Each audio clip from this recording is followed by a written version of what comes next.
Good morning, you guys. This is my last day in Melbourne. I can't even believe how quickly this time flew by. I was here for 3 weeks this time. Today's my last archive day, and yesterday I did not make it to the archive. That's a lie. I did make it to the archive. I was there for about 10 minutes and then had to leave. I struggle with 2 chronic illnesses, one being my stomach.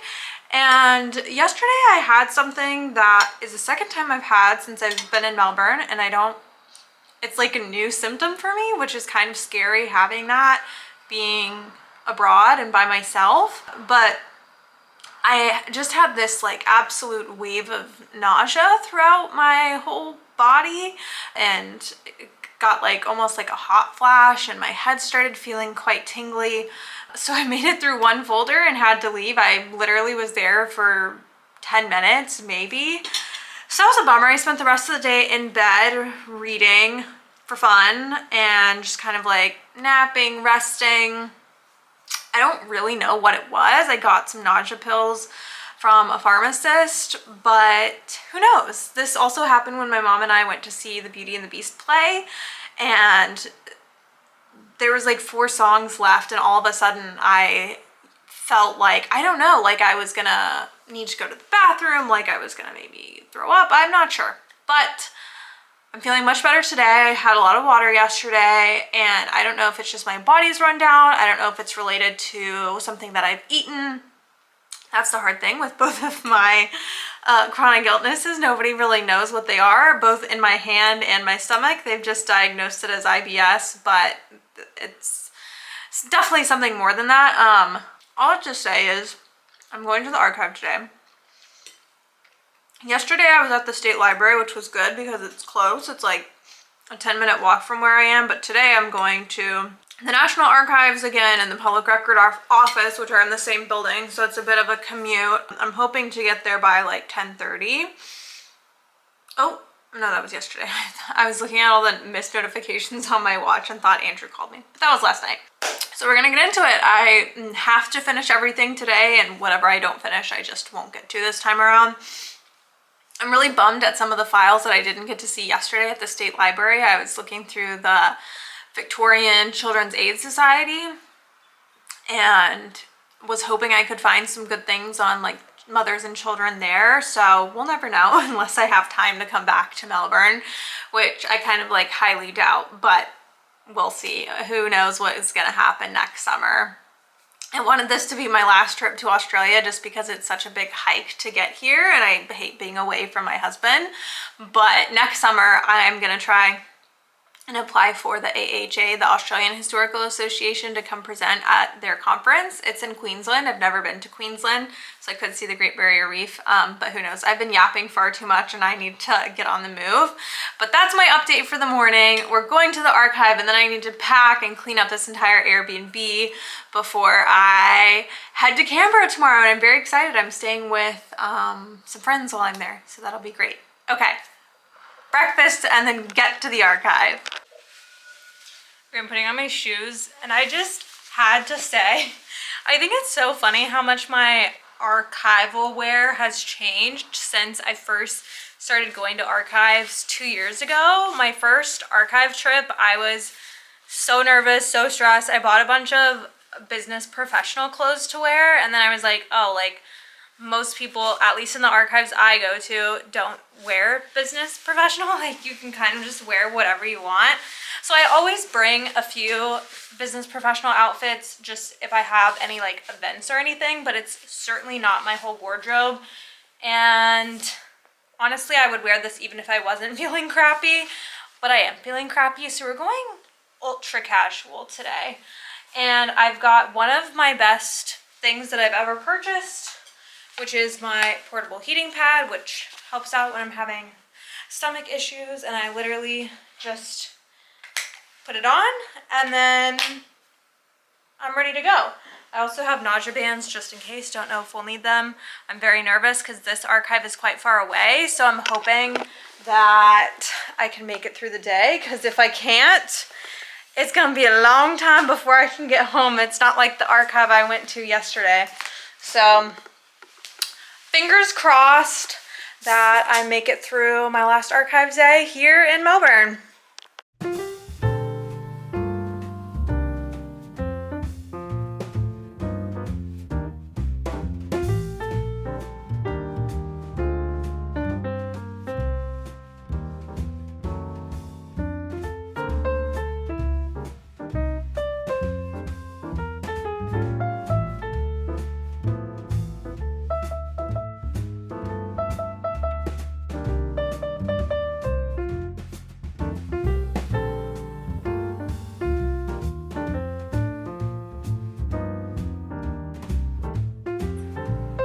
Say hello.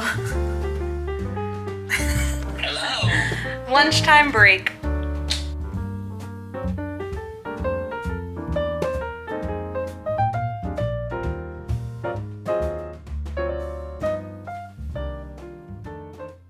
Okay, so I just had a very good last archival day. I wasn't sure how it was gonna go.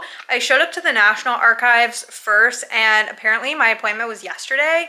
And yesterday I was down for the count anyways, but I had always thought that my appointment was for today. So oopsies on that, but they still have the material and I got through that within, I think, literally like 10 minutes. It was just quick, 2 files on 2 of the soldiers that I'm researching.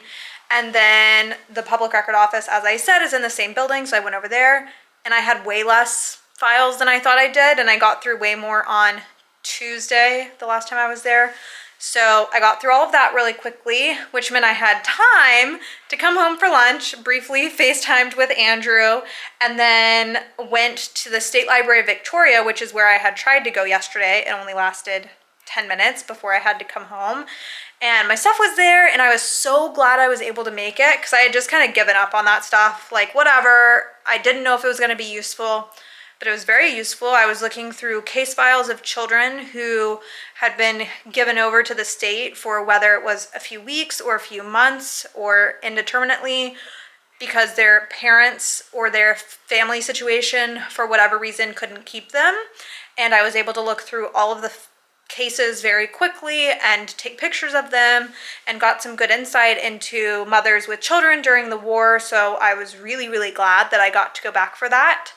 And now I'm done for the day and it's 3 p.m., which is amazing how I did all that in, just a few hours. So that means I have lots of time to pack and get myself together. I am kind of surprised how sad I am to be leaving Melbourne. Last time I was just so over being alone because I was here with Andrew and then he left and we had just barely been married for a month and I was really depressed and sad to be separated. Still sad to be separated, but this time I've really been able to enjoy and appreciate the city, I think, in a way I didn't so much last time. So I'm really gonna miss Melbourne. I'm gonna miss the food. I'm gonna miss all the parks. I mean, they do have that in the other places I'm going to, but I just feel like everything is so centralized here, and in the city I've just been able to get around so easily, which is not going to be the case for the next 2 places I'm going to. But yeah, now I have to figure out how to pack everything up into my suitcase. For an 8-week trip, I just have 1 checked luggage, a backpack, and then a purse. So I haven't bought too much, but I'm still curious to see, because I was like already at 48 pounds, so I can't eclipse that, or I think I'll have to pay some fees tomorrow. So let's see how I can pack all this stuff back in my bag.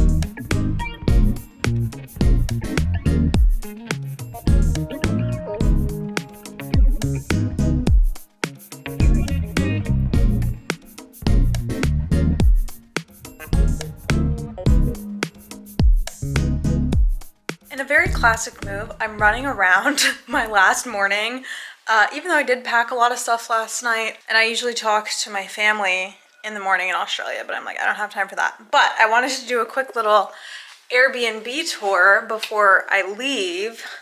So you enter this way, and then immediately there's a little room right here, and this was my office, which was so perfect. Then we have the bathroom, then we have the bedroom, and then we have the living room. So it's actually like a lot of space. Our Airbnb last time in Melbourne was also pretty big. In Sydney, things are very expensive, so I have a studio that's very small. But yeah, I'm getting ready to go to the airport for my flight to Canberra, so I will catch up with you guys later, but that's it for my stay in Melbourne. Okay, so I made it to Canberra and I'm starting my first day of archives today. I'm staying with some colleagues, so I don't know how much I'll actually be able to vlog, but I'm very excited. I had a very productive weekend. For once, I got everything done that I needed to get done and / wanted to get done. I graded everything for both classes that I am a TA for. I submitted an article to my advisor for revisions, so feeling good. I'm maybe having some chronic flare pains today, so I don't know how far I'll make it in the archive, but I'm going to the National Archives, and usually anytime I go to the National Archives, it's very quick. So I could only be there for a few hours, and if that's the case, then I'm going to go to the National Library and make sure I have all my orders in for the rest of the week, because tomorrow I'll be at the War Memorial, and then everything will be ready after that. So hopefully it all goes to plan. I have to take the bus today, and I'm like deep in the countryside, and apparently you have to like call for the bus to come, and I don't know. I don't know if I'm gonna be able to actually do it. I might give up and get an Uber. Hopefully not, because I do like taking public transportation, and I took the bus last time just fine, but it was from a different part, and now technically I'm staying not in the ACT, which is like where Canberra is, but I'm staying outside of Canberra, which is in New South Wales, so it's a different bus system. So let's hope that I can make it to the archive without any crazy misadventures. Okay, this is me post my first research day in Canberra.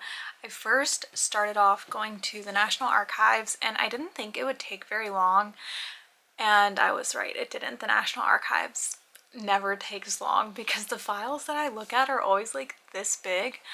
But I like possibly found some interesting things and for several of my chapters, so that was good. And then I walked over, it was like a 15 to 20 minute walk over to the National Library.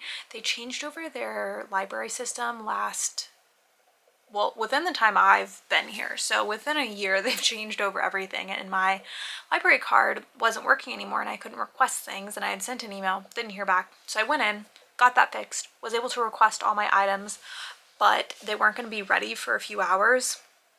And by the time they were ready, it was going to be like towards the end of the workday anyways. So I walked from the National Archives over to the National Library and then back halfway to the Museum of Australian Democracy. And I don't know like when this opened up. I actually should look that up and include that. I'll put a graphic here. But I remember walking around this area last time and I didn't see it, and I think maybe it's because they were doing renovations of the facade, but it was recommended to me, and so I went. The exhibitions didn't necessarily provide anything super groundbreaking for my research, but I think it's been really helpful for me to contextualize Australian history and really understand it more, since I'm coming so late into the Australian side of my project. I still feel that way after like 2 years and months of research in Australia. But I did find 2 books. I got The Conscription Conflict and The Great War, which is in an edited volume. And I write a lot about the conscription referendum in my 4th chapter, which is on remobilization for war and how women and mothers specifically were involved in the conscription debate. So I'm very excited that I found this because I didn't know this book existed. And then I got a book that I did know existed. And is this a toxic trait of mine? Do other people do this? I bought this book as like an e-reader book, and I think this was in my phase of doing that, where I then realized for academic books I just can't do academic books on an e-reader. So I bought it in paperback form, and I'm very excited because I never got through the whole book, and I definitely need to read it. It's called Best We Forget: The War for White Australia. I think I actually talked about this maybe like a year and a half or 2 years ago or 3 years ago. As a 5th year PhD student now, what is time? But I'm excited because this is an important book for my research, and maybe not including anything specific from here, but it's very important to contextualize the movement for white Australia during World War I, because mothers were crucial to that, because mothers were the way that they were going to ensure a white race. As terrible as that is, it is what was the case and happening in Australia for decades and decades, and is a legacy that still impacts the country today. So I don't know when I'm going to read these two. I might start while I'm here just to see if there's any good nuggets in the footnotes for any of the archives I'm going to. But I was very pumped when I found both of these at and sorry, circling back, these were in the gift shop at the Museum of Australian Democracy, which was kind of interesting. Because I feel like a lot of times library gift shops are a miss for my specific research topic because they're aimed at more like generalized audiences, which is fine, just not what I'm looking for. So I'm very excited. Tomorrow I'm going to be at the Australian War Memorial, and I'm not sure what else I have going on the rest of the week. And then back at the National Library because all my stuff is already ready and they hold it for a while, so that'll be fine. So I am hoping to go to more museums in Canberra this time because I did 0 museums last time and I love museums, and I do, as I said, think they're a good way to contextualize history and what's important to countries. And yeah, thank you so much for watching another video. I am really feeling much better about my research this time around being in Australia than I was last time. I feel like last time it made me less sure I could do my project, and this time I'm more sure I can do my project, which is amazing growth. We love to see it. And I don't know, I'm getting emotional talking about this. Yeah, I'm very proud of myself for holding strong. I might have tears in my eyes, but I haven't really had a full breakdown yet from being away from my family for so long, and it's been 4 weeks. So saying that probably means I will have a breakdown tonight about it. But I'm just like very proud of myself for pushing through and doing what needs to be done. I don't know if I showed this in the last one, but I did make a very long affirmation card that I had decided to do in therapy, and this has been very helpful in just getting into a good mindset and knowing that even though I'm away from family doing this really long research trip, like this is what I've been working towards for literally years. And if you had told Catherine 10 years ago that this is what I would be doing, I probably wouldn't believe you. So yeah, now I'm gonna get emotional talking about that, but I haven't even needed to read it that much, just like once or twice. I think I've just internalized all the affirmations that I wrote and just reminding myself that like I've earned this ability and it's a privilege and an honor to be able to do my research and tell the stories of the women that I research. And yeah, getting paid to do what I love is amazing, and I'm just so grateful. And see, now I've talked myself into crying, which we're not going to do because I have work to do. But thank you so much for watching my videos and for supporting me and being interested in my research. And as always, if you have any questions, leave them down below and let me know. A lot of you guys always comment about how your research is going, which I love to hear. So please give me updates on how your semester is progressing, and I will see you guys very soon. Bye.